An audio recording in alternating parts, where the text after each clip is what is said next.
এটা একটা ইউটিউবে সফলতা পাওয়ার ভিডিও।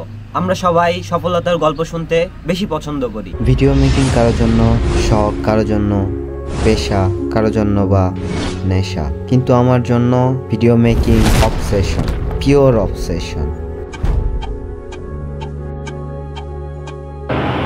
অনেকদিন পর আমরা মুভ করতেছি। 20 সালে অনেকের লাইফে অনেক প্রেশার ছিল। আজকে ঢাকা যেতেছি ক্যামেরা নেওয়ার জন্য। আমার ব্লগিং চ্যানেলটা স্টার্ট করব, সো একটা ক্যামেরা প্রয়োজন। ফোন দিয়ে আর কত ভিডিও করা যায়, ফোনের ভিডিওর রেজুলেশন তেমন একটা ভালো নেই, সো এই কারণে একটা নতুন ক্যামেরা কিনতে হবে।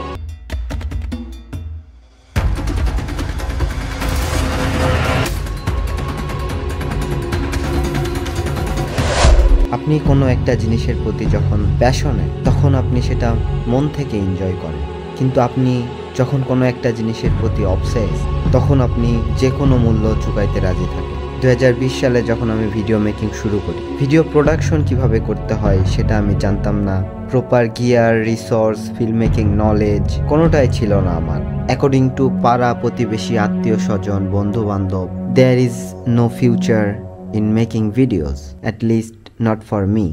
If you truly are one of those people who commits a life to pursue, to realize a dream, you have to be a little crazy. You have to possess.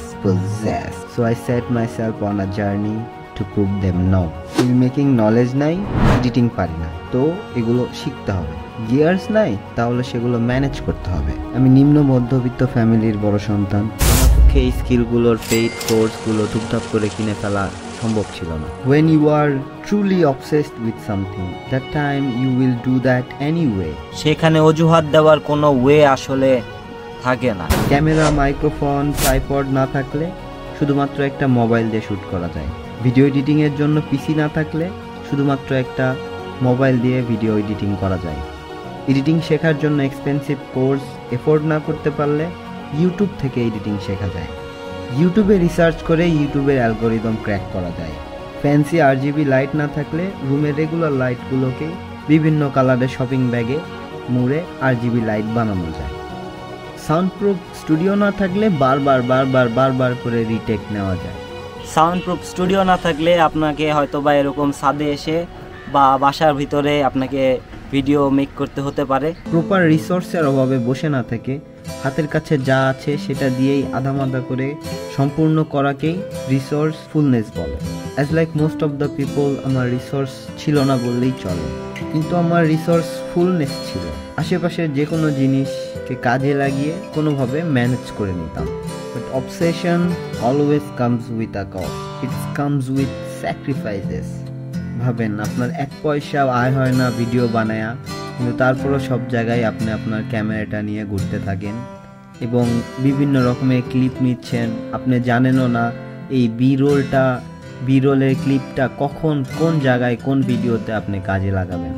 এই 4 বছরের এক্সপিরিয়েন্সে video মেকিংয়ের 6টা skill আমি অর্জন করতে পেরেছি। Number 1টা হচ্ছে script writing for better video.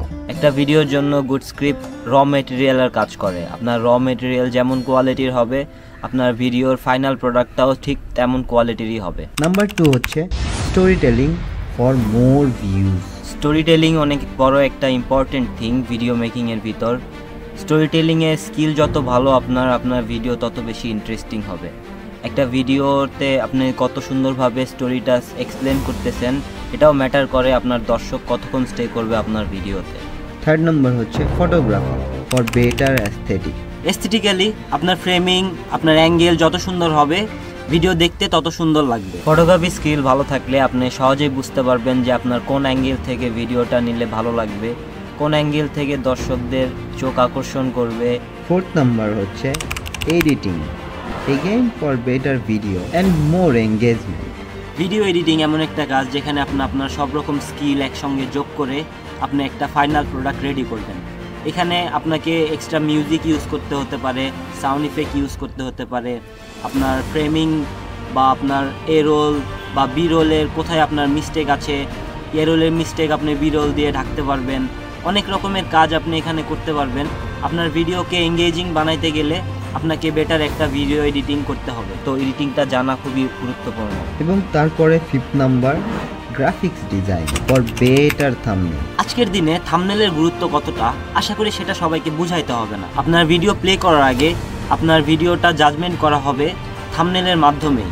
তো আপনি একটা বেটার থাম্বনেল যখন ব্যবহার করবেন তখন আপনার ভিডিওতে ক্লিক বেশি পড়বে, অ্যান্ড এই কাজটা সম্পূর্ণ করার জন্য আপনাকে গ্রাফিক্স ডিজাইন অবশ্যই শিখতে হবে। এবং শেষের 6th নাম্বারটা হচ্ছে অনেক ইম্পর্টেন্ট, ডিপ থিঙ্কিং। আপনি যদি গভীরভাবে চিন্তাই না করতে পারেন তাহলে আপনি কখনোই একটা ভালো ভিডিও তৈরি করতে পারবেন না, কারণ আপনার নতুন একটা ভিডিও তৈরি করার জন্য একটা গুড আইডিয়া থাকাটা খুবই প্রয়োজন। আপনার আইডিয়া যতটা ভালো হবে আপনার ভিডিও দর্শক ততটাই বেশি পছন্দ করবেন এবং পুরোটা দেখার চেষ্টা করবেন। তাই ডিপ থিঙ্কিং প্রসেসটা আপনাকে বারবার প্র্যাকটিস করতে হবে, আরও বেশি স্কিল আনতে হবে। যত বেশি আপনি প্র্যাকটিস করবেন আপনার স্কিলটা তত বেশি ডেভেলপমেন্ট করবে। I want to make something you can feel.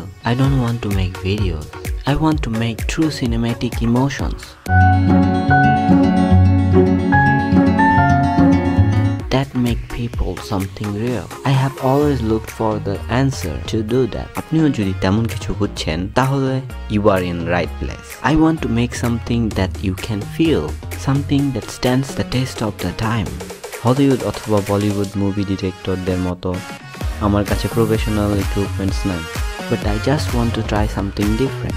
I do challenge myself continuously. শত কারণ থাকে, হাজারো খারাপ সিচুয়েশন আসে ব্যর্থতার সঙ্গে আলিঙ্গন করানোর জন্য, বাট সাকসেস পাওয়ার জন্য একমাত্র একজনই দায়িত্ব নেই, সেটা হলো আপনি নিজেই। So never say to yourself it's over, never give up. Open yourself for new possibilities and go ahead in your life. Every day is a newborn day for you. I want to say you live your life into the present. যে ভিডিওটা থেকে আমি success পেয়েছি সেই ভিডিওটার কিছু অংশ আমি এই ভিডিওর সঙ্গে অ্যাড করে দিচ্ছি, সেটা আপনারা দেখলে হয়তো অবশ্যই অবাক হয়ে যাবেন। আর খুবই ডেঞ্জারাস একটা লাইফ আমাদের এই নাবিক লাইফ। রাতটা কি আবারও সেই কালো রাতের মতো হতে যাচ্ছে? সম্ভবত সামনে অনেক ঝড় আছে এই যে মেঘগুলোর ভিতরে।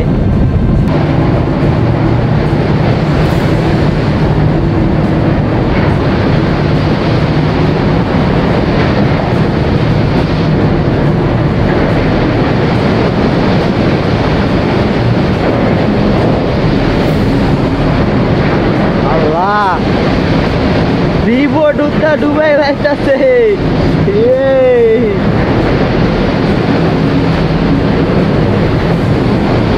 সাগরে থাকতে থাকতে দেখবেন যে এরকম জিনিস আপনার অভ্যাসে পরিণত হয়েছে। যখন আপনার এটা অভ্যাসে পরিণত হবে তখন এই জিনিসটাও আপনি মজা নিতে পারবেন। আপনি কি কখনো ব্যর্থ হয়েছেন? যদি আপনি হেরে যাওয়ার পর হাল ছেড়ে দেন তাহলে আপনি লুজার। আমি মনে করি জীবনে কখনো একবারও হইলেও ব্যর্থ হওয়া উচিত। যদি আপনি ব্যর্থ না হন তাহলে আপনি আপনার স্ট্যামিনা কখনোই জানতে পারবেন না। দূরপাল্লার দৌড়ের জন্য আপনাকে প্রথমে ক্লান্ত হইতে হবে, বসে থাকলে চলবে না, শুধু ভাবলে হবে না, ভাবনাকে বাস্তবে পরিণত করতে হবে, হার্ডওয়ার্ক করতে হবে, গিভ আপ করা যাবে না কখনোই। আর এত কিছুর ভিড়ে জীবনটাকে ভুলে গেলে চলবে না, বাঁচতে হবে বাঁচার মতো করে। সাগরে থাকার অভিজ্ঞতা থেকে আপনাদেরকে একটা কথা বলতে চাই, জীবনে জোয়ার এবং ভাটা দুইটাই আসবে। জোয়ারের সময় খুশি থাকবেন, ভাটার সময় হতাশ হয়ে যাবেন, ডিপ্রেশনে চলে যাবেন, লাইফটা অনেক কঠিন হয়ে যাবে। অনেক কিছু শিখবেন, অনেক কিছু জানবেন, চোখের সামনে অনেক কিছু দেখবেন। আর যাই করেন কখনো গিভ আপ করা যাবে না। নিজের প্যাশনের দিকে মনোযোগ দেন, সময় দেন, হার্ডওয়ার্ক করেন, ভালো কোনো রেজাল্ট অবশ্যই পাবেন। ভিডিওটা দেখে যদি ইন্টারেস্টিং মনে হয়, যদি জানতে চান নাবিক লাইফের কিভাবে মানুষ চলাফেরা করে, নাবিক লাইফটা কেমন হয়, তাহলে আমার বাকি ভিডিওগুলো দেখে আসতে পারেন। সি ট্রাভেলের প্লেলিস্টটা ঘুরে আসলে আপনি দেখতে পাবেন যে আমার নাবিক লাইফে আমি যেসব অভিজ্ঞতা আমি অর্জন করেছি সেই অভিজ্ঞতা আমি আপনাদের সঙ্গে শেয়ার করার ট্রাই করেছি। অবশ্যই ভালো লাগলে কমেন্ট করে জানাবেন এবং আপনাদের কোনো কিছু জানার থাকলে অবশ্যই কমেন্টে জানাবেন। আমি চেষ্টা করব আমার বেস্ট দিয়ে সেটা আপনাদেরকে এক্সপ্লেন করার। If you like this video, যদি ভিডিওটা ভালো লেগে থাকে তবে ভিডিওটাতে একটা লাইক করতে পারেন। যদি আমাকে সাপোর্ট করতে চান তাহলে চ্যানেলটা সাবস্ক্রাইব করতে পারেন। দেখা হবে পরবর্তী একটা ভিডিওতে। ততক্ষণের জন্য ভালো থাকবেন, সুস্থ থাকবেন। আল্লাহ হাফেজ।